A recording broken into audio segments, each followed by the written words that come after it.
പ്രധാനമന്ത്രി നരേന്ദ്രമോദിയെ വരവേൽക്കാൻ തിരുവനന്തപുരം ഒരുങ്ങി. പ്രധാനമന്ത്രിക്ക് ബിജെപി പ്രവർത്തകർ ആവേശോജ്വല വരവേൽപ്പാണ് നൽകുക.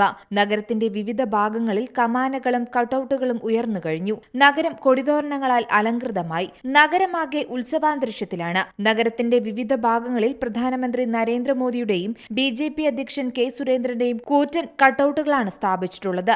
മോദിയുടെ ഈ വർഷത്തെ ആദ്യ തിരുവനന്തപുരം സന്ദർശനം ചരിത്ര സംഭവമാക്കാനുള്ള തയ്യാറെടുപ്പുകളെല്ലാം പൂർത്തിയായി കഴിഞ്ഞതായി ബിജെപി ജില്ലാ അധ്യക്ഷൻ പി.വി. രാജേഷ് അറിയിച്ചു. തിരുവനന്തപുരത്ത് സെൻട്രൽ സ്റ്റേഡിയത്തിൽ നടക്കുന്ന ബിജെപി സംസ്ഥാന അധ്യക്ഷൻ കെ സുരേന്ദ്രൻ നയിക്കുന്ന കേരള പദയാത്രയുടെ സമാപന സമ്മേളനം നരേന്ദ്രമോദി ഉദ്ഘാടനം ചെയ്യും. 1,00,000 പേരാണ് സമ്മേളനത്തിൽ പങ്കുചേരുക.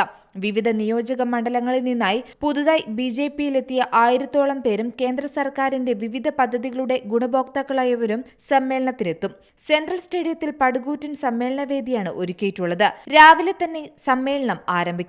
കെ സുരേന്ദ്രനെ കൂടാതെ കേന്ദ്രമന്ത്രി വി മുരളീധരൻ, ദേശീയ നിർവാഹക സമിതി അംഗങ്ങളായ കുമ്മനം രാജശേഖരൻ, പി.കെ. കൃഷ്ണദാസ്, പ്രകാശ് ജാവ്ദേക്കർ, ജില്ലാ അധ്യക്ഷൻ വി.വി. രാജേഷ്, ദേശീയ സംസ്ഥാന ജില്ലാ ഭാരവാഹികൾ തുടങ്ങിയവർ പ്രധാനമന്ത്രിക്കൊപ്പം വേദി പങ്കിടും. രാവിലെ തിരുവനന്തപുരത്തെത്തുന്ന പ്രധാനമന്ത്രി ISROയിലെ ഔദ്യോഗിക പരിപാടിക്ക് ശേഷമാകും ബിജെപിയുടെ സമ്മേളന നഗരിയിൽ എത്തുക. News desk C Malayalam news. ഏറ്റവും പുതിയ വാർത്തകളും വിശേഷങ്ങളും വിരൽത്തുമ്പിലറിയാൻ സി മലയാളം ന്യൂസ് എല്ലാ ഡിജിറ്റൽ പ്ലാറ്റ്ഫോമുകളിലും ലഭ്യം.